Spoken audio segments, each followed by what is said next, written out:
you in a minute. We want to thank you for your continued support. I see a few familiar faces, a lot of new faces today, which is great. We hope you continue to come and check us out. If you don't know about us, just Google us or go to IGDA.org. So we bring the game development community together and talk about what's happening in the industry and for us to learn from each other and share our experiences and whatnot.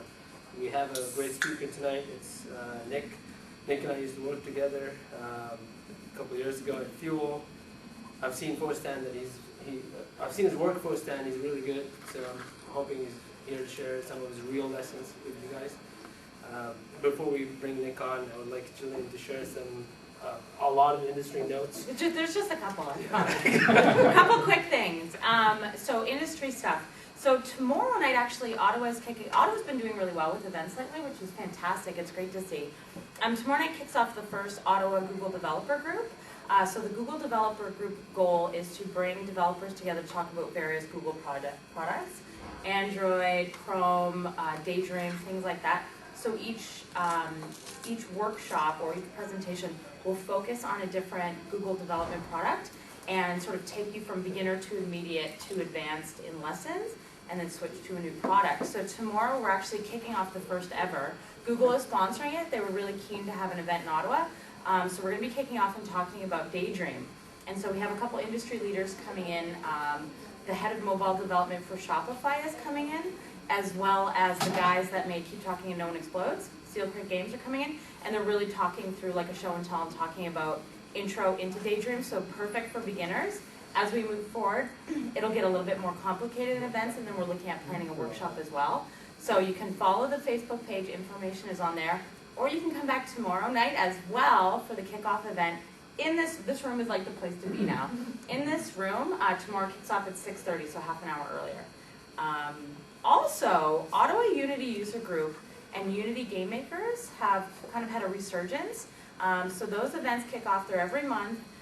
They've kind of joined forces, and so those events are both happening in February. You can follow the Ottawa Unity User Group page and sort of get information on those meetups. I think next month they're looking at a topic of AI, which is super interesting. Capital Game Expo. So I'm not sure if you guys have seen it in the news. You probably know about it, Arthur, right? So Capital Game Expo is going to be a massive game and tech demo, 5,000 people plus a conference of up to 600 people. We're bringing in speakers and studio heads from Ottawa, Montreal, Toronto, Vancouver, other parts of Canada. It's going to be a celebration of games. We're keeping ticket costs low so a lot of people can go. We're hopefully launching the site later this week. You'll be able to see a lot of the speakers and a lot of the content. And we have companies coming in such as Amazon and Microsoft, but a lot of indies too, so you're going to get the whole range of gaming in Canada. Those are the biggest ones, so I'll let Nick take it away. Awesome. Thanks, guys. Thanks, guys.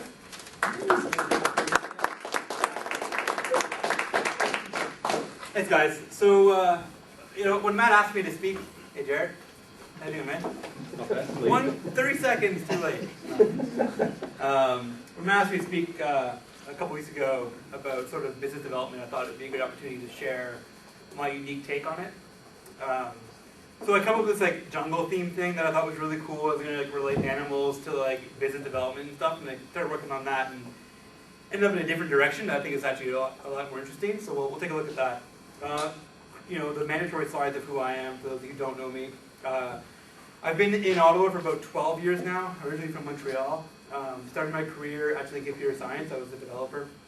And then quickly understood that that wasn't for me, and I was more extroverted and a lot more sort of outgoing, and I wanted to sort of meet people and sort of not look, not look at lines of code every day, right? Like I wasn't very good at it either. People are much better at it than I am, and I like to be the best at what I do. It's something that sort of drives me forward. So I pivoted and went into business, and specifically marketing and product marketing. This was timed really well for me because like product management sort of was becoming a thing, Agile was coming onto the scene. So I graduated from Algonquin College in business marketing. And then shortly after, I landed a job at Magmic. I was there in 2007-ish, just before iPhone was basically a thing. So I helped them work on BlackBerry games and J2ME and all this Java fun stuff, work with the carriers and doing a lot of relationship building with the carrier decks themselves. So back then, when there wasn't an app store, it was like greasing AT&T and Sprint and Telus and Bell to get your game featured on their deck, and they would place you in their games list. So that was like sort of my first like taste of business development, sort of working with the carriers. Shortly after, Magmac sort of evolved, and I ran some agile stuff with product management and launched some really great games with them. And then I realized I was sort of a little tired of doing original IP all the time. And sort of, I like the idea of doing like client service work, which is like weird probably, because I'm probably the only person who would prefer to do services work versus original IP. So then I joined Fuel, who does a lot of services work.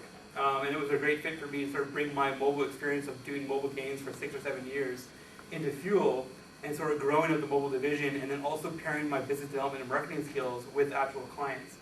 And from there, I worked with some really, really great clients and some really, really terrible clients. And that's sort of what we're talking about today. Most recently, I've actually joined Relish. So Relish Interactive. Probably a lot of you don't know who they are, and that's okay. They're a Toronto-based digital studio that does a lot of sort of original IP in highly creative spaces, doing like IP development and like bridging the gap to TV shows and digital media, and working with Chorus and Bell and CBC, all these great kind of companies. And then in addition to that, they also do a lot of agency and services work too. So most recently, a couple guys here from Relish supporting me today. Thanks guys for being here, appreciate it. Most recently, they actually opened an Ottawa office. So they had sort of had like a scattered group of people working in and around the Ottawa area. And now we're just down in Wellington West as well, with a few little guys sort of huddled in a pretty cool space doing some cool stuff. So I'm there, some of our business dev guys are there, our strategy people, a couple developers, and it's a really, really cool spot. And we also have an office in Vancouver as well. So it's about 6 or 7 guys out there, and the majority of the rest of the crew is in Toronto. I just got back from Toronto today, actually. Spent a couple days down there meeting the guys and sort of kicking things off. So we drove back today. It was great. Great. So in my career, I worked on a lot of properties, a lot of branded properties. I like branded stuff. So I worked on Monopoly, worked on Whiteface, NFL Rush, Happy Studio, Acceleration Nation from NASCAR, Barbie, the Texas Hold'em King, a lot of cool stuff. So, and Relish works with a lot of cool stuff too. Relish works a lot with like YTV, New York Times, Showtime, TVO Kids, Nickelodeon, as well as doing some really cool like stuff with Dwellness is a great app. I love Dwellness. Dwellness is like on-demand snow removal. You can see Touch Plow in Ottawa. Dwellness in Toronto. It's a really cool experience for on-demand snow blowing, which I love. Yeah, so I think that covers basically who I am and who Relish is.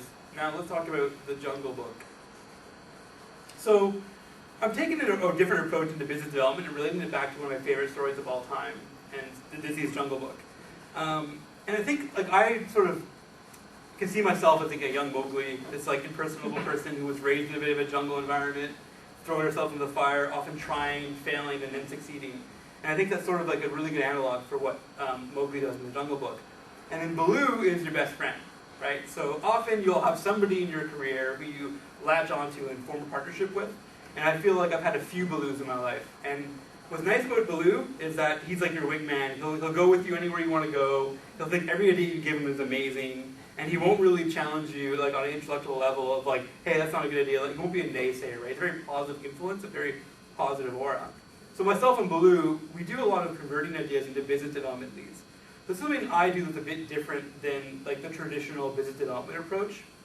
And I think this is like what most of us would do. It's like you have an idea and you want to find a partner, you want to find somebody you can bring this to either give you access to technology, to IP, funding, like some kind of connection where you get to make your idea turn into a reality. A lot of the sales guys, what they do is they go fishing for RFPs, right? And they'll go and like hit up all the major studios or all the major companies and say, hey, we're an app developer, like what do you got for me? Can I bid on something? And that's cool too, I like that work as well, and I do a lot of that, but I think it's more interesting if you can create something unique and that solves a problem for them and position that problem to get them on board, rally behind them, and then get it funded and built. It's harder, and there's a lot more rejection, but it's way more rewarding as well. So it's called proactive business development. The problem with it is that ideas are easy. Many of us will sit around and we'll have an idea, and we'll basically say like, oh yeah, we can probably do that, but then at the same time, it's like, it's probably not that original, it's probably been done before. One of the great examples was I was working on a Super Bowl concept a couple months ago for the NFL, and one of the guys came up with a great name for a Campbell's soup operation, or a connection, where we called it Soup a Bowl. And I'm like, ha ha ha, like that's like brilliant, but I'm sure it's been done, right? And like, sure enough to Google it, it's been done like 18 times, right? Campbell Soup even has done it. So it's like, yeah, like, and that came out of nowhere, but it was like, yeah, it's done, right? And a lot of your ideas you're going to find that's going to be already done before. But so what I do is I make it personal. The best example I can give you is last year I built a very successful app for the NFL called NFL Rush Game Day. And I'm a big NFL fan. I spend a lot of my Sundays watching football. It's the only sport I really watch religiously. And I got 3 young kids at home. My oldest is 5. And I was trying to get him to connect to football and find a way that we could watch it together. Because football games are long. They're 3 or 4 hours. My kids love watching YouTube and like Netflix. Like they have no interest in like live TV even as a general because it's so slow and it's not speaking to them. It's commercial breaks that they're completely foreign to them. So I was like, well, I know my kids love using the iPad. I give them an iPad, they'll spend hours on it playing apps and interacting with it. So I was like, well, as an app developer, why don't I build an app that connects to a live broadcast? And then lets me watch the game and then sort of co-play with my kids at the same time. And that idea sort of sparked the original concept of what NFL Rush Game Day is today. And we took that to the NFL and knocked on their doors and got a meeting and presented that to them. They're like, yeah, this is a perfect fit. We've been looking for fan engagement. We love co-viewing. We love co-play. We need to boost our ratings. We need sponsor support. So we ran the gamut on that and evolved it together and brainstormed together. And it made it personal. I like that personal story. When I told that to them, they got it immediately because I was the user. Okay, so you have an idea. What next? You got to test it and research it, right? So this is like Mowgli's little parent group of Breaking by Wolves. And is your idea any good? So you're going to flip it, tell everybody you know, I'm not a guy who's going to protect my ideas. I'm going to tell everybody I know because I want as much feedback as I can get. I want people to poke holes in it. I want it to be bulletproof when I take it to my client. So you share it with everybody you can, and then like if it's not going to work, if people are throwing wrenches in your gears and you try to work through them, there's too many complications or too many ifs or too many ands, you know what, shelve it, fail fast on it, move on to the next one. Like I said, I'd probably come up with, I don't know, 30, 40, 50, 60 ideas in my career. And I've only built like 3 of them, right? So like, just move on to the next thing, move on quickly. Don't feel too attached to it, and sleep on it. So sometimes I have great ideas in the morning. I'm like, this is gonna be wicked. It's gonna revolutionize the world. It's Victoria and crew. They can come in. Yeah. This is like fuel/relish people like. Come on in, guys. No worries. Sorry. That's okay. So. Sleeping on it, it's like one of those like age-old wisdom things that I never really believed in until I did it. And then you realize the next day that you're like, you know what, that idea actually wasn't as good. It's not as sticky as I thought it was. I still don't feel as passionate about it as I do today. And then the last step, which is the saddest step of them all, is does it already exist? Countless times I've had amazing ideas that I thought were super unique, and I go ahead and start Googling and doing my research and driving out there, and it's almost always been done before. Sometimes it's done really well and it's been a success. You're like, oh, of course, like it's all. And other times it's like failed miserably. One example is I had an idea. I'm going to share it with you guys. Feel free to build it if you want. I only want partial credit. Is I wanted to build a social network, which is like okay, everybody does, but for sports fans. In particular, because every social network right now for sports teams is run by the by the club, by the team. So they only highlight the positive, right? So I'm a New York Jets fan. Okay, so if you guys watch football, you know it's a terrible team. And there have been times this year where the team has made some really poor decisions and they had some really poor games. And I was like, they're only talking about the positive stuff on their social channels. There's no outlet for anybody to really communicate about the actual team's issues, their problems. So like, let's give fans a live environment using that live NFL data that I've already been using and layer on a social network where fans and everybody can sort of collaborate in like Reddit-esque in a way where they can upvote and downvote each other and then like the cream will rise to the top and all these fans will be able to like rally behind super fans and all those like layers and layers and layers of social network. And I'm writing it all down, I'm plotting it all out, and then I start Googling it, and sure enough, there's like 4 companies that have tried sports social networks, and they've all like failed for a variety of reasons. And I went through those reasons and I evaluated them because I have a marketing background. I've done SWOT analysis, which is like I'm sure if you've heard that before, you guys have known a marketing person, but it's a strengths, weaknesses, opportunities, threats. So you go through and you list out basically what you think is really strong about the idea, what you think is weak about it, and then you look at the external factors of what the market's going to do, as well as the market's going to hurt it. Anyway, so I'm going through every single one of these products that's failed and trying to figure out why. One of them actually was started by Dan Porter, who is OMG Pop fame. He has a Draw Something game. He had like crazy funding and crazy backing from like celebrities and athletes and stuff, and it still went nowhere and did nothing. No one uses it. They actually changed it. They pivoted, and now it's a video. It's like check out my cool slam dunk. and then like you will go and slam dunk something, and it's like Vine-esque, and that's what that exists as today, and still nobody knows what it is. So I think that's an example of like, you're going to have great ideas, and then you want to get rid of the bad ones immediately and just stick to the good ones. Okay, next is like, if the idea survives that phase, right, it's about business planning and collaborating. So this is Bagheera. If you know the story, he's like the serious one, and he's telling Baloo to like knock it off, and like Mowgli has to go back to the village. You can't just live with him in the jungle. Like, you know, Shere Khan's gonna come and like basically kill him. One swipe, he's dead. 1960s cartoons, man, they were rough. So it's like, you need to find your Bagheera now. Find your like biggest critic, your mentor, somebody in the industry you can trust, and like somebody who's not really your best friend. He's not gonna be a yes man. He's gonna really, really try to shred your idea to bits. And then if it gets by him, you use him and use your network to do business planning and sort of collaborating and bouncing the idea and evolving it. Even the example of the NFL product I built, the original idea I had for it was like, I don't know, 12 or 14 degrees removed from what we actually built, because it was evolved and made better through collaboration. Too many times, even like people outside your company or outside your social circle or at events like this, like talk to them. Like I've never, ever, and like I'm sure people have, I've never had an idea stolen, or like someone go off and build something without my knowing. Like, and like I know a lot of people get uptight about that, and like they don't want to share, they want to think everything. They're like, oh, someone's gonna rip me off. I've never felt that way. Like, you know, go rip me off if you want. I'll do better than you anyway. And then like, you need like a realist, like a Bagheera in your life to sort of counterbalance you and your Baloo who are like riffing and thinking, it's the best idea ever, we're going to be the next Zuckerberg, we're going to be billionaires, can't wait, right? You need somebody to sort of do your reality check. Once you've done that, you want to draft requirements. So I'm a big product guy, agile guy, user stories, product requirements, market positioning, all this kind of fun stuff. And like, you can Google most of that and figure out how to do it. And that just gives you like the summary of your foundations. Now you know you have an idea, it's formal, it's on paper, it's real. And then from there, you just sort of like want to evolve it and then into like what we call a pitch, right? So the art of the pitch. This is Shere Khan, he's the enemy in Jungle Book. He's the client in this story. So the art of the pitch, how to present, right? I was lucky enough that I went to marketing and they make you present every day, basically. The classroom's like this. And every day you give presentations, you're doing a lot of oral talking, you're doing a lot of positioning and trying to figure out how to sort of convince an audience that your idea is right and it's a good fit. I talk really fast. You guys probably noticed. I've been told to slow it down, I've been told to speed it up. Depending, it's a lot of energy, it's a lot of enthusiasm. I think that's sort of why I've been successful in engaging with clients as well, as a pitch man, as a pitch guy. It's because my enthusiasm, my energy, my commitment, my confidence, and all that stuff really works well with, it resonates with the audience. At the end of the day, the person across the table from you, the person you're pitching, they want to make sure that they feel good about you, feel good about your idea, and have confidence in your ability to deliver, and that they can rally and get excited. You got to be a hype man. You got to be like a Don King kind of guy, and they're not over-promising, because one of my ideas later is under-promise, over-deliver. But you want to make sure that they're at a level of excitement that they're capable of regurgitating your idea to their bosses and to their friends, and that it becomes sort of viral within the organization. You get the groundswell from everybody. And what's interesting about that sort of perforation of the idea is that it really becomes like a one-liner. Like, you have to distill your idea down to like it's a hallway conversation.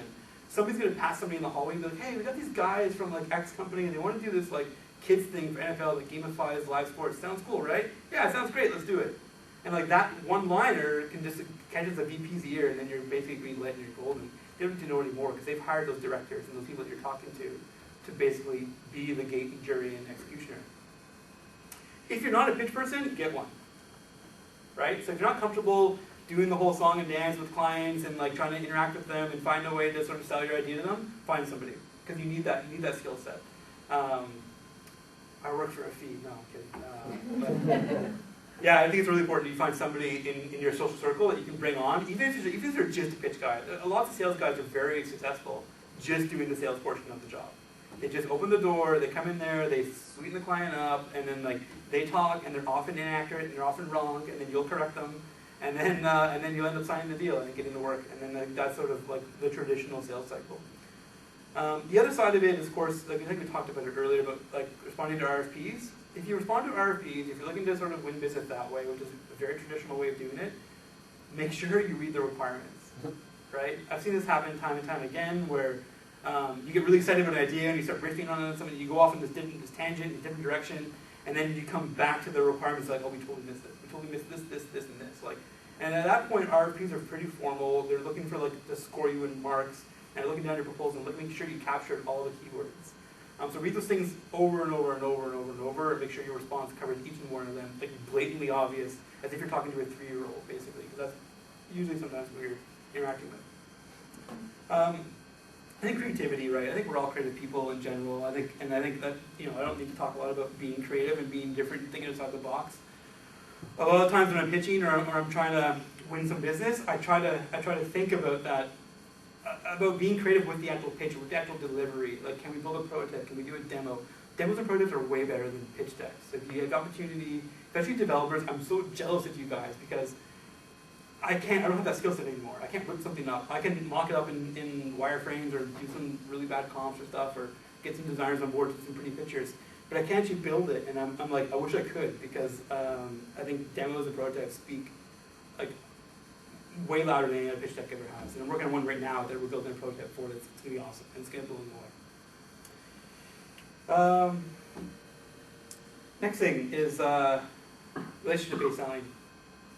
This is like the easiest money you'll ever make in your life. So once you sort of form relationships with people, once you go in and get your first job and you start getting a small roster of clients, treat them really, really well. If they're good clients. I'll talk about bad clients later. But if they're really good clients, treat them well because they'll be repeat clients. And repeat clients are the easiest money you'll make in most cases. So I'm a really big fan of forming relationships. A lot of my clients, even like when we're working at Fuel, we're Facebook friends. We play on Xbox together. You know, we're Steam friends. I'm involved in their family. I know their kids' names. I've sent birthday presents to their kids, and I've sent, like, even one of the guys is like fascinated with Canadiana. I sent them like those maple syrup jars and stuff, right? And like sometimes it's like ethically incorrect and morally wrong, but I'm like, I don't know who's gonna come and arrest me, right? Cops. And for me, I've always felt like it's not a bribe, honestly, and I've never expected anything in return, and I just want to meet, like, they're cool people, I like them as human beings, and I like separating the connection from their corporation to who they are, and understanding why they're in the position that they're in, what their goals are, what their needs are. At the end of the day, like, the guys that you're talking to, you're building products for, you're building businesses for, they have their own agenda. Usually it's corporate advancement, or bigger budgets, or cooler projects. So like, understand that, put yourself in their shoes, because if you make them look good and make them successful, they're going to repay that in ways and droves. Because if you're the vendor that's doing great stuff for them and killing their KPIs and doing really great work, they're going to keep giving you guys money, keep giving you work, and it'll just expand. Always, and don't overshare with those guys. That's the only thing that's to watch out, right? Make sure you sort of read their personality. Some guys are very personable, and some guys are very private, right? If it's a very private person, don't just go friend them on Facebook and like be their best buddy and send them maple syrup. Americans love maple syrup, by the way, the real stuff. So keep that in mind. It's a good Canadian gift. Always under promise and over deliver. It's like cliche to say it, but it's done me so well at places like Fuel and other places where you just go with clients, and I've seen some people do the opposite. Some people always overpromise. They get the client really excited. They promise them the world. Yeah, it's going to be like VR, and you're going to be walking around this room, and you're going to shoot aliens that pop out of the walls, and it's going to be HoloLens. Yeah, sure, why don't we do it all? And they don't deliver 1/10 of it, and then the client's pissed. Because then they don't really know better, and then they go back to their boss, and they're like, yeah, we're going to do all this wicked, and they get all hyped up, and then deliver this thing that's like a wet blanket, and then nobody wants to do business with you ever again, basically. Also, don't pinch pennies. Another thing, right? A lot of companies fall in this pitfall of like, hey, a client wants to do something that's like kind of a small little offshoot. It's going to cost us like 3 or 4 days of work. We think we can contain it to that. It's not going to blow into a big thing. Just do it. Don't charge them for it. Just do it. It's done me more good than I could possibly ever imagine as well. So many vendors, especially American vendors, will nickel and dime their clients to death. I had a really successful run with fixed scope, so we go in with a set budget and said, look, I'm not going to charge you more unless you guys come in like, hey, we want to do X more features. But if we agree on this scope, I'm going to basically, at Time Fuel or whatever, is going to eat the loss if it comes to that. Because we believe in sort of the product, we believe in the planning cycle. And that goes back to sort of don't about the small stuff. They come back and say, hey, this button, I really want it to be blue. I'm like, sure, we'll make it blue. It takes me an hour to make it blue. And then they come back and say, actually, we want it red again. You're like, oh, okay, we'll make it red again. And then they come back, actually, you know what, blue's working better, blue's working better. It's like, okay. And that only goes so far, and we'll talk a bit more about that too later. But. And then also in relationship-based selling, leverage your network. It's again kind of cliche, but like talk to people who you know, and talk to people that you think they know, or that people know, and sort of domino effect through an organization. And I think that's a really good way to get recommended into somebody.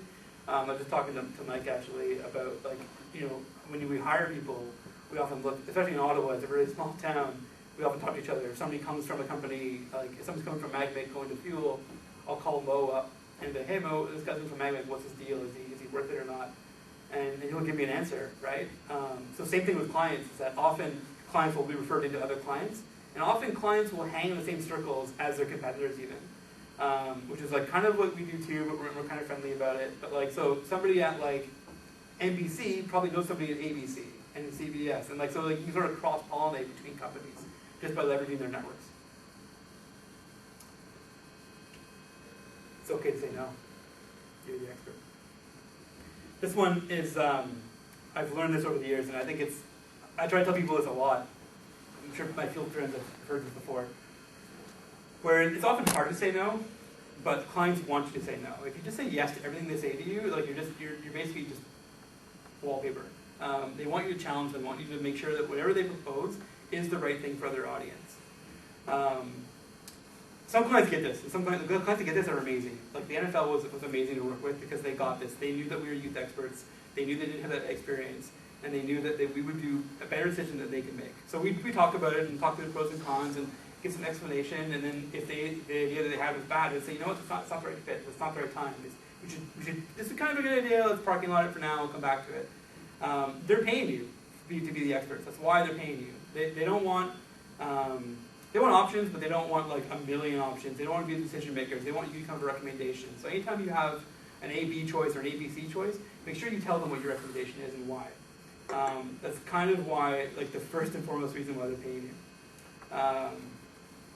Back it up whenever you can. So this has done really well for me, as well as I have a passion for analytics and market research. And when I did my business marketing stuff, I really took a liking to marketing research and surveys and focus groups and all that kind of fun stuff. And this has done really well as it sort of pairs now with analytics and the sort of the as-a-service world we live in now, where if you can back up any recommendation with qualified or quantified information, then it just supports your claim. And then even if things go wrong, you can at least point back to the data and be like, well, at the time, the data we had suggested that was the right idea. And I think you sound really smart too when you bring out analytics and stuff and bring out reporting, because some people do it wrong, and I don't get it. I've worked with a lot of different softwares, and they're all kind of bad and not really great. And what we're seeing more and more now is about the insights, so the value you bring to the data. It's not just enough to say, 84% of people clicked on the blue button, therefore the button should be blue. It's like, but try to go one layer deeper and be like, well, maybe the button's in a really good spot as well as it being blue. Maybe the color doesn't matter. If a client can't handle no, they're not a good client. Fire them. That's funny, this is funny. I wrote a note saying, there's one thing you remember today, and then I just did a ... and I don't remember what it is. Brilliant. Yeah. I think it was like, you're the expert. I think that's what it is, but I'm not sure. Sneak attack. Managing client scope and expectations. So this happens a lot, unfortunately, dealing with client work and doing business development. They'll come to you and say, oh, that's not what I wanted. Oh, I didn't think we were building that. Oh, I really thought it was like going to be like this instead. Oh, what do you mean there's no Android version? It's happened. So before starting, this is like kind of like a no-brainer again, and I apologize, but like clearly define your requirements with your client, right? Often enough, more times, let's say 95% of my career, clients want to collaborate, they want to be part of it. They're not just going to give you a bucket of money and be like, yeah, your idea is great, this is awesome, let's go do it. It's like, no.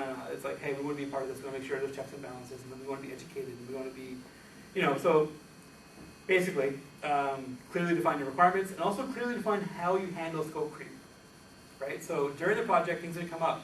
I'm a big believer in the agile methodology. It doesn't work well for client work, but I do believe in ebbs and flows of development. I believe that you have an idea, and you go down that road, you think it's a great idea, and you test it, and it's not, and you pivot, you do something a little bit different, you twist and turn, and I think that's how you build successful products. If you go in there with a rigid document that's saying like, nope, we're only going to build this, and that's all we're going to build, I think you're going to end up with a pretty poor product at the end. But you need to define how you handle scope creep. And you need to define it both internally and externally. You probably have a boss somewhere who's like, hey, we got to pay bills, I got payroll to make, like I got to make sure my teams are free, I got people starting on different projects next week, I got capacity planning, like you got to make sure that when you drag on and on and on, there's a reward at the end of it. It goes back to like if it's a small issue, if I said just do it, I still believe on that. Like no need to raise alarms, just adjust the plan, move forward and bang it out. If it's a medium issue, if you're like, man, this is kind of a pain, I think we can do it for free, it's going to be like a few days, maybe a week of work. Try to understand why the client's asking you for this change, right? So if they're coming back and saying, I want that button blue again, try to figure out why they want it blue. And then that may sort of let them educate themselves and be like, actually, the button color didn't matter, it was more about position. And if it's a big issue, you do stuff called change requests, right? Where you basically say, hey, like this is, like explain to them why it's a big issue, explain to them why it's off your original requirements, explain to them why you need more money or more whatever support to be able to build it, more time. And usually, more often than not, they're okay with that. I've done plenty of change requests where clients are okay and they're understanding that like, oh yeah, this is a big deal, and you communicate the value of that change to them, and they'll pay for it. Secret tip, most clients have slush money kicking around. When they tell you the budget's 50 grand, they have more than that. They usually reserve a little bit. Not always, and sometimes it's hard to get, but most often than not, they have a little bit of money remaining that they're sort of pocketing just in case their vendor comes back and asks for more. Sometimes you gotta challenge like the big changes. So if they come back and like, hey, where's the Android version? And you're like, well, I built it in like Objective-C, I cannot do Android. You gotta really be able to like spin that with them somehow, right? So you do a make good on it. You say, hey, you know, there's no Android version at launch, but we'll do one in a month from now. It's an update. It'll cost you whatever. It's a fraction of what you paid before. And you got to make sure you can turn some of those big negatives, because like basically when that happens, their bosses are breathing down their necks, right? They're like, what do you mean there's no Android version? And the person's like, there's an Android version, and like they know there's no Android version. So make sure that you can sort of take the opportunity to sort of be your client's best friend again, and sort of help them through that. Make sure they pay you for your work, but at the end of the day, you want to make sure that the relationship's really solid, because relationship-based selling is used to make future money. Talk a little bit about internal challenges. So Ka, the snake that can never eat Mowgli, just always itself tangled up. This happens every company I've worked for, with the exception of Relish, because I've only been there a couple weeks. Internal scope creep. So your boss, your buddy, you're the QA guy, like whoever comes to you and says, hey, it'd be really great if, and then, you know, some crazy request about making it work on Windows or something. So I think it's important because you want to be agile, you want to be flexible, you want to make the best product possible. But how do you make sure that your planning and your scope and your budget and all that stuff doesn't go out the window? So what I like to do is before the product starts, you really need to define how you handle internal requests, internal scope creep. And usually the best process I've found is sort of laying out a planned sort of release schedule, right? Where you know the MVP is kind of cliche as well, but you know you have an MVP product that's due on a certain date, and then you sort of layer on your updates. Some guys at Fuel would say that the updates never happen, and sometimes they're right. But I think it's a good way of sort of appeasing everybody, being saying like, look, we can't do that right now, there's not enough time, not enough money, but we can do it in the future. And then try to stick to that, like try to deliver on that, because a lot of times it's not delivered on, and that becomes a sort of a blemish on your repertoire. I'm a big believer in like team mentality and like hive mind thinking. I'm not a big title guy. I don't think I even mentioned my title today. I don't think it's that important of whose boss is who. I think good ideas come from anywhere. I like when a whole team is passionate about a project. When I built the NFL stuff, I spent a few weeks teaching the guys about football. A lot of the guys had never watched the game, and I was like, okay, here's a touchdown. And I think it was really important to them to understand the sport and understand what we were building and why. And then I like them to be collaborating. I often make a joke where if I write a bunch of requirements, I give them to developers or designers or artists or whoever, and they sort of come back and they just give me back what I wrote without any extra like thinking on it. I'm like, well, I could have just sent that to China or India or anywhere, right? And gotten back the exact thing I wrote. I want you to think, I want you to challenge my ideas. I want you to speak up if you think of a better idea of a way to do something. Like, again, we're all experts in our field, and people like me, the VPs or product guys or whoever, they want you to be like, hey, I think I have a better way of doing this. Hey, here's another idea.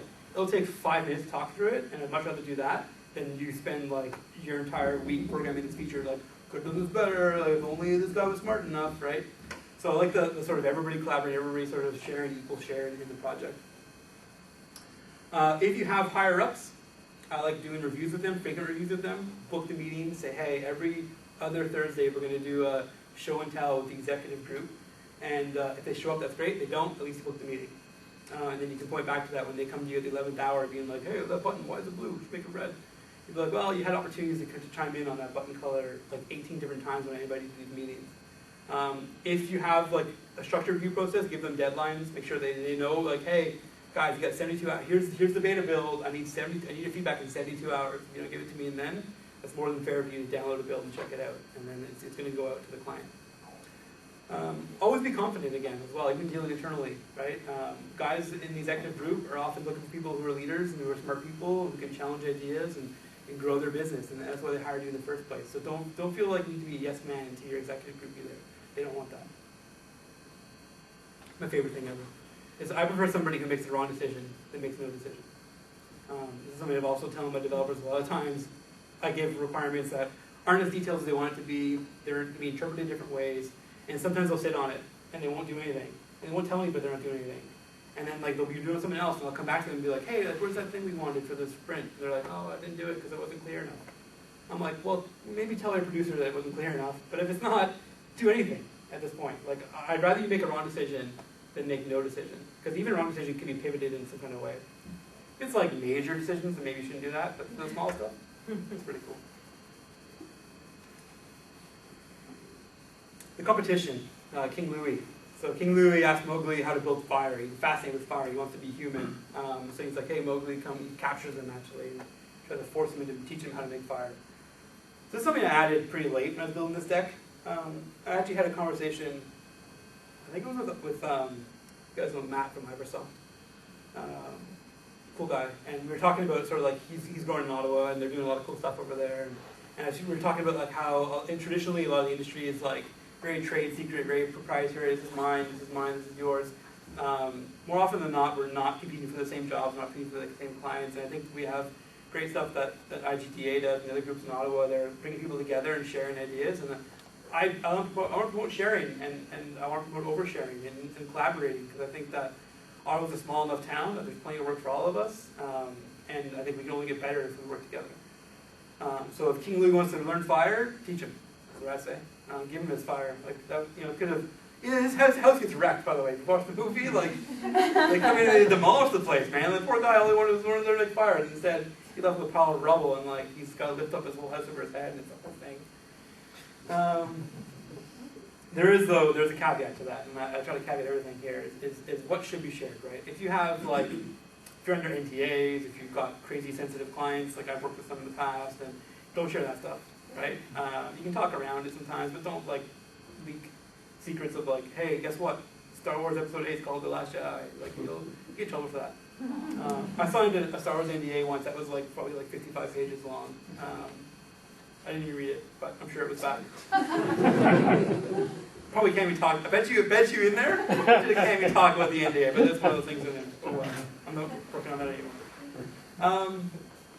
And then another thing with the competition, so like that's local Ottawa competition, but what about the other vendors you're competing against, right? So a lot of these guys, especially RFP processes, are very, very competitive. They'll have multiple people bidding against the same job. You can ask that, by the way, when they give you an RFP, like, hey, how many people will get you? They'll tell you. And follow up on the RFP, by the way. That's another thing. I didn't write that down.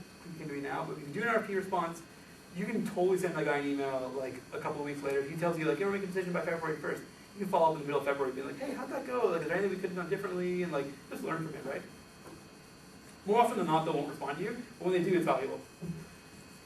And then, so we're looking at like the real competition, like the worldwide competition. You want to sort of figure out how you stack up against other competitors and other vendors, and then figure out why you. So why my company? It's really hard these days to go in and be like, I'm an app developer. We make apps. It's like, yeah, cool. And so does like 800 million other people in this world right now. So it's like, why? What's different about you? What's your secret ingredient? Why do you have a different approach? Do you have a different idea? Do you have different technology? Like, what is it about you that's different than anybody else? You want to be number one. You want to be top of mind. You want to be really connected to your client base. And then last, we have a happy ShareCon. Hey, there it is. So once you've had success, it's awesome, and that's why I get up in the morning. Really, it's not for a paycheck; it's for success. I've had it a few times in my career, and it feels great. It's an adrenaline rush that lasts for a pretty long time. Especially when you have like a really, really good product that does really, really well, it feels really, really good. It's probably the best drug there is. But then once you've done that, so once you've built something really, really great for a client, go fishing, right? Go to that client and be like, hey, remember that really great thing we just built you? Like, what else can we build together? And like, at that point, you are their hero. You are their #1 vendor. You can get all the work that you can possibly absorb, as long as you've delivered on those or exceeded those KPIs. Be proactive about it. Be emailing them, send them maple syrup, go down there, fly to wherever they are, hang out with them, do whatever you need to do to get in front of that client, because they will give you more work if you deliver for them. There's a ton of shitty vendors out there. Like every client you talk to, they'll be having dinner, they'll tell you about like these horror stories that they have with other vendors. They won't tell you who the vendor is in most cases, but they'll be like, oh, the partners keep screwing us. If you ask them for like $5 grand to change some copy on a website, you're like, oh, that's crazy. I would never do that to you. And then, so keeping in touch. I talked about like the maple syrup, friends' birthdays, that kind of stuff. Like that stuff, it matters, believe it or not. And not like some like shitty mass Christmas card thing. I get those and I throw them in the garbage. But like some personalized messaging to them really goes a long way. And then sharing other successes. This is cool too. So like once you form that relationship and you can sort of know who they are, you can be like, hey, check out this awesome thing I did for other clients. I think you'll think it's cool. You'll check it out. And like, it's not so much of like check out my awesome portfolio, but it's more like, hey, we think this is really cool, and I think you'll like this from like a human being standpoint, not from necessarily a client standpoint. And do demos if you're good work too. Like if you're down there in front of them, like bust your build out and give them like have it rehearsed, because it sucks when it's like, oh, this is what it does and you don't know what we're talking about. But like show them the cool features this new app is built, and then make it really concise and sort of short.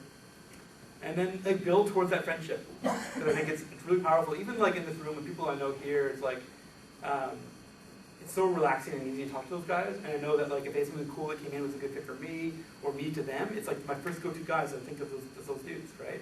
Same thing in the client world is that if they have an RP that comes in or something at work that they want to do, and they're like, well, you know what, this is actually kind of similar to what Nick did for me, 6 months ago. I bet you'd be a great fit for this. They'll come and call you first, and then they skip the whole RFP process. Some companies are like sort of mandate RFP processes, but then even that's just a show and tell thing. They're like, yeah, we're gonna do an RFP thing because we have to because of the company policy, but like it doesn't matter. Like everybody else is gonna respond to it, and we're gonna give you the job. Sucks when you're on the opposite side of that, when you're like, oh, there's no chance of getting this job. So I think if that's a pretty encompassing overview of sort of what I do and sort of how I approach business development, and I'm not cold calling, I'm not inside sales, I'm not like mass emailing people and try to do like, hey, check out my cool portfolio and this is what we can do for you. It's really more about taking really cool ideas that I think are really exciting, vetting those ideas with my friends and family and core group, and then bringing those to clients and trying to find a way to do it with them. And I've done jobs where they fund it. They're like, yeah, here's all the money you need, and like, let's go do this thing. Other times where they're like, hey, we don't actually have the money, but let's go find a way to co-pitch a sponsor, or go out there and raise the money together. And that's like, it's awesome. And so then they're super more invested now in your idea. The last thing I'll sort of leave on before we go to sort of a question period is like, you're going to run into another problem when you go to a client, especially like NFL's another good example. I met with them. There were 3 people on their team, and they do a lot of things in youth. That's like everything in youth. So all the activations at stadiums, all the midways, all the planning, all the signage, all the digital media. They have a website, they have a YouTube channel. All that stuff is done by 3 people. So they actually had problems being a partner. They didn't have time. They didn't have enough commitment to us to really give us the support that we needed early on. And that was a big issue that we identified with them, and then they hired somebody on. It's the NFL, it's pretty easy for them to do that. But you'll have to be cognizant of that as well, that some clients won't have availability for you. You need to find creative ways to get their time, because without their support, your product's not going to succeed. Question period. The vultures, which are great. Any questions, or hopefully did I cover everything? Yeah, sure. Just relating to your good versus bad clients, any tips and tricks you have on gauging whether they're going to be good or bad before you sign with them? Yeah, that's a good question. I like that one. I think understanding, so I think if you talk to somebody, you're in that room, you're talking to them about what they want, what their needs are, and what their values are. If they can't tell you that, they're probably a bad client. That's one. They're like, oh, we want to build an app because we need an app.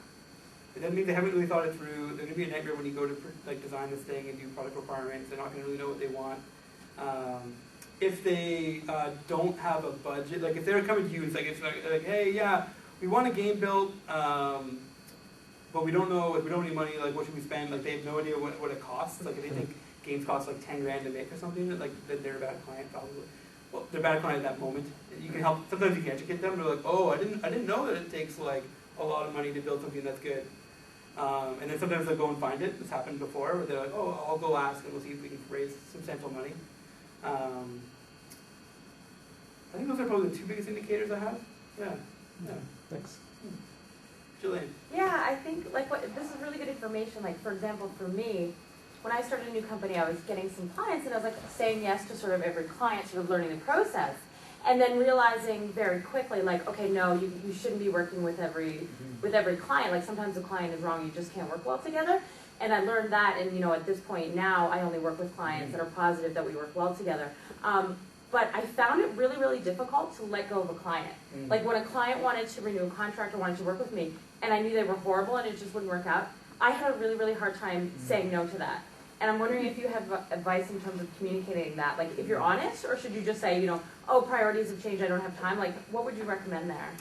Yeah, that's a good question. And in your field also, like it's like you've limited time, right? You can't just go clone yourself over and over and over. Like I know you've got a team now and stuff working with you, but I think that's important. I like firing clients. Do you? Yeah, if they're not the right fit, like I don't like it's. So it's tricky for me, right? Because I don't. It's not. They don't need a lot of my time, right? So my clients at Fuel and stuff, like it's more developers and designers and artists and makers and doers, right? So I can spread myself pretty wide. So if the client is a good fit for us and they're in a good relationship, then we'll keep them as long as we can. If they're a bad client, they're wasting my time. They're an opportunity lost at that point, right? So you can be really professional about it. You're not gonna be like calling them up and be like, get the hell out of my life, you dirtbag, or anything. But you say, you know what, like I don't have I'm booked solid right now. I don't have time. Maybe come back to me. Like let's reconnect. You never know what's gonna happen. Yeah. It's 6 months from now, it might be completely different. You might want that client back. So you're like, hey, let's just reconnect in the fall or the winter or whatever, and like let's keep in touch and spend like 5 minutes a week or a year with the person just to keep touch. But yeah, I wouldn't feel bad about it. At the end of the day, I guess it depends what your goals are. At the end of the day, my goals are to keep my team as busy as possible, working on really cool, interesting work, and making money. So if it fits all those criteria with smart people, if it doesn't, it's okay. That's good advice. Also, what maple syrup company is sponsoring the talk? Yeah, should have, right? Yeah. No. Buy at the Barber Market for like $18 million.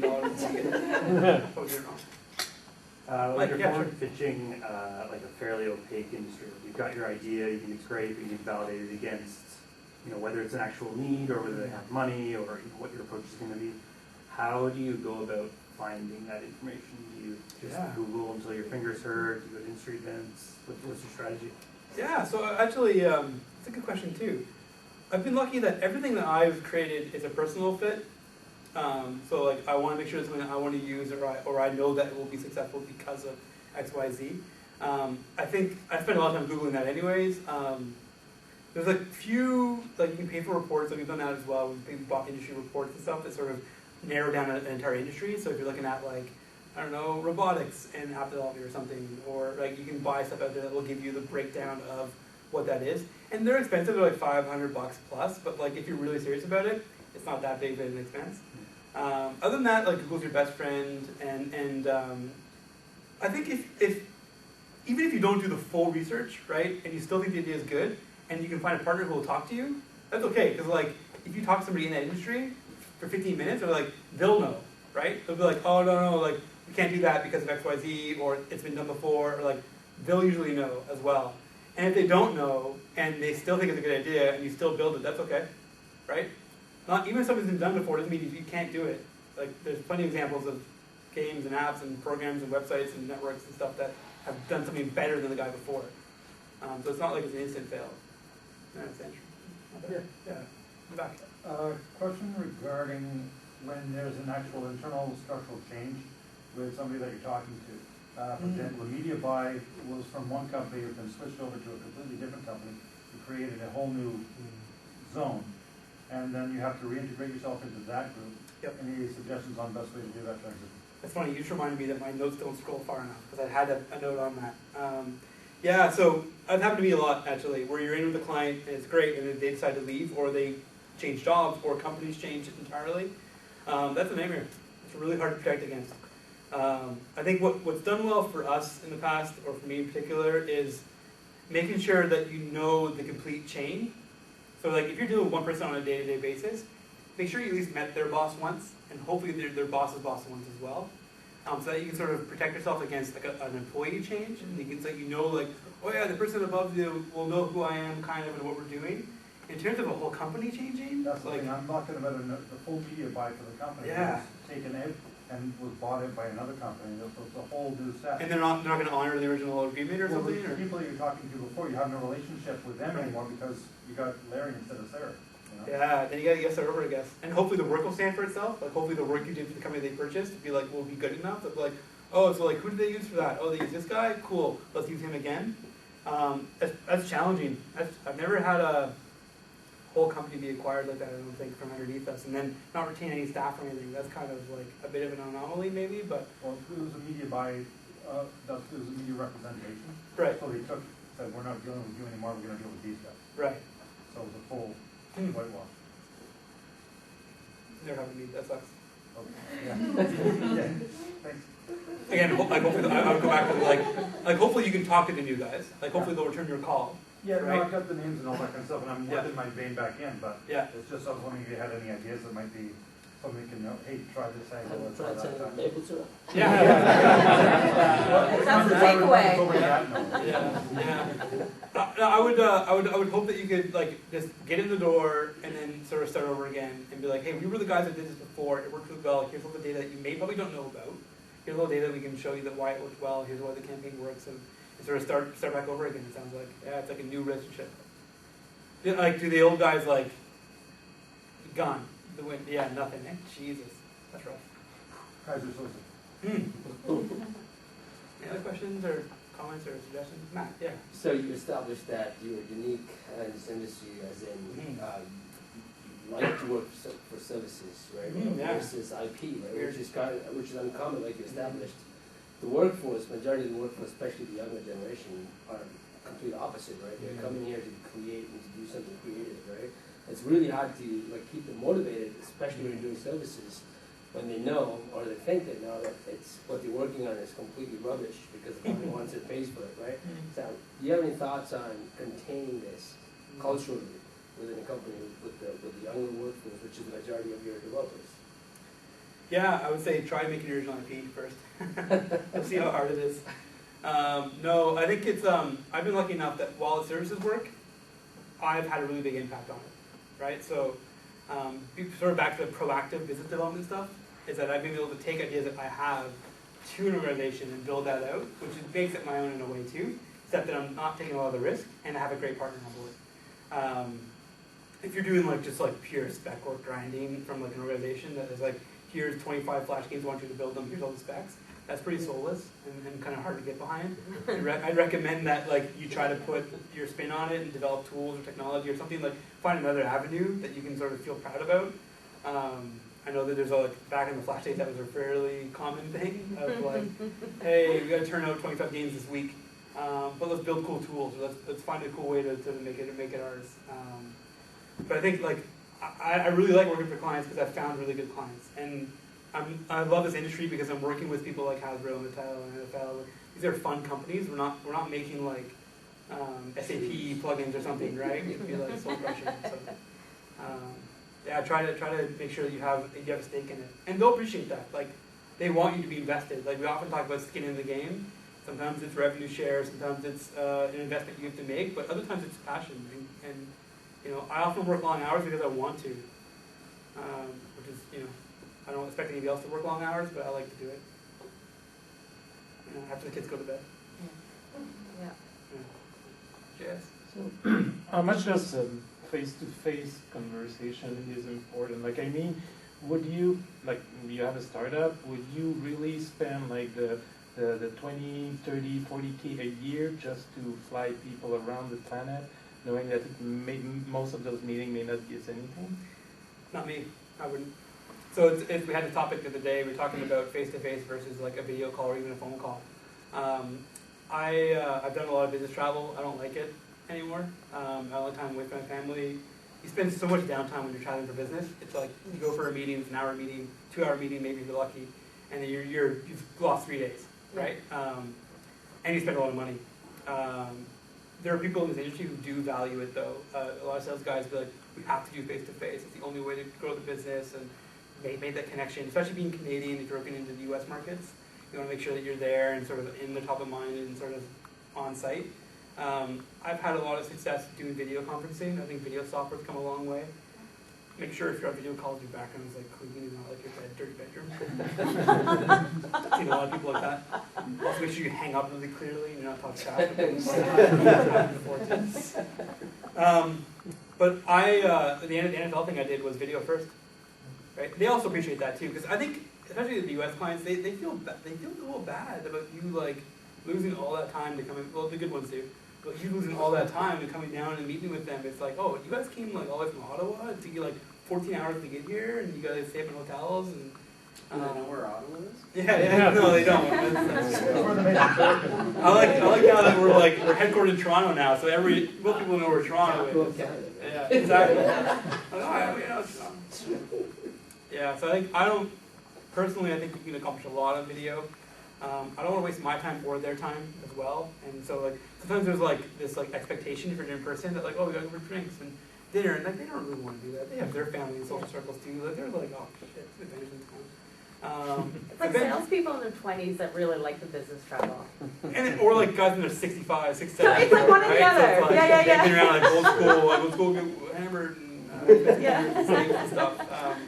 But Dad was a sales guy, and that's how he did his business. Yeah. Obviously, often over the dinner table, 18 martinis in. Yeah, no, I think technology is getting better, and we can do less of that. I do think it's important once you get the job, like you need to go there in person. Like once you have you're past that sort of discovery phase, and now you have like the kindling is sort of smoldering, and like there's an opportunity here, and we all think it's great. Definitely go in person at that time.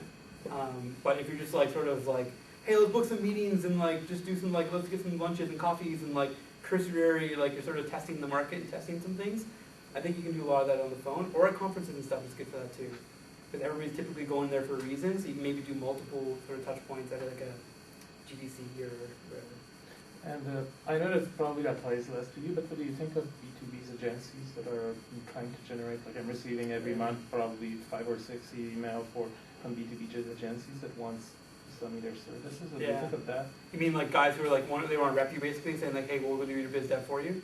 Yeah. I haven't found one that's worked, or like that. I had a couple of talks with a couple of them, and it's like they're overpromising a lot in those cases. Like, oh yeah, we've got tons of people who want to do work. We got Activision, we got Blizzard, we got all these guys who want to do work. And I'm looking for small companies that they can outsource to and do some like or build products for. And they oh yeah, and we also have this like great incubator program where we'll pay for your original content, we'll get you funded. And when push came to shove on all those calls, nothing really materialized from it. So I don't have a lot of experience. I've only had to talk to 2 of those kind of guys, and maybe they work, maybe they don't. I'm not really an expert to really weigh in on that. I try to, like, I get a lot of those emails too, and a lot of those LinkedIn connections and stuff, and I try to read them at least. I read all my emails, by the way. My inbox has to be at 0, otherwise like I have a panic attack. And they can be really difficult getting hundreds of emails a day. I think if I have like a good BS radar too, I think, and I think a lot of people do too. So like you go to the website or and you like look at their LinkedIn, you look at who they're reaching out to, and you're like, well, these guys are kind of like, this feels wrong. This feels like it's like a scam. They want my credit card number or something. Like then all this not right. But if there's an actual legitimate business there, like I can see myself in 20 years from now or something being something like that, right? Where like I have all these connections now. I don't want to work for a company or an agency anymore. I sort of want to just partner people together with certain organizations. Yeah, I think there's a need for that. If anyone's doing it well, let me know. We'd hurt to know more people as well, I guess.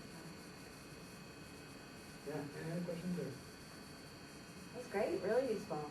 15 more seconds, guys, come on. Well, 15 seconds of that. Yeah, 15 seconds.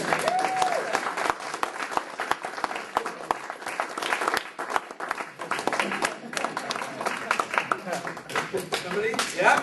The polish that we've been hoping so much to be able to put in. But at the end of the day, all that stuff isn't really that important. You know what we really want to happen? We really want this to happen. We want people to have a situation where the tools are so natural to them that they don't even really see them anymore. And they can just really focus on their work and try to make the best work they can ever possibly do. Because the tools aren't there anymore, they can just focus on the content and do the best that they can. And that's why I think the games industry needs to make user experience tools a priority. Thank you very much.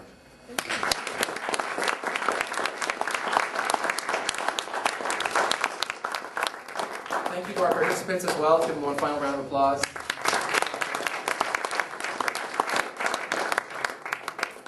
Now, I spoke about all these different things, visibility, affordance, etc. I wrote a book. The title is the same as the presentation, Designing the Game User Experience and Game Development Tools, right here. If you guys want to check it out, it has everything that you saw in the presentation and a lot of stuff from my workshop. Explains a lot of stuff that you might be interested in, including a lot of these terms. And that's it. I'm just going to throw it up there, and I'll leave it there while I take questions.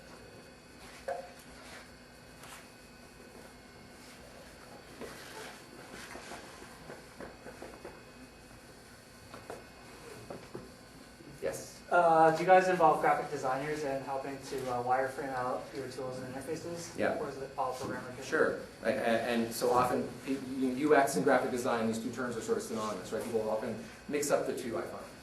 An important thing to understand about user experience design is that UX is not what we create. It's what the user experiences. It belongs to them. It doesn't belong to us. We don't create. UX design is kind of a catch-all term that's used. Within that design field, there are graphic designers, interaction designers, human factors experts, user researchers, lots of different people. Graphic designers focus on the aesthetics of the tool. But there are also what are called interaction designers that focus on just thinking about how the tool is going to be used. It's not just how it looks, it's how it feels as well. So those two roles work together. Graphic design, a good aesthetic is not enough by itself, but it does contribute a lot to give people confidence in the tool, and it's absolutely something that we use, but not before we focus on understanding people's goals, trying to make sure that, so what is it, there's nothing worse than a tool that elegantly solves the wrong problem. So that happens often, and I used to think that like UX was about graphic design, and it is, but it's way more than that. UX, the UI is just one small part of user experience design. Does that answer your question? Yeah, that's perfect. Thank you. Yes. So let's say you figure out something with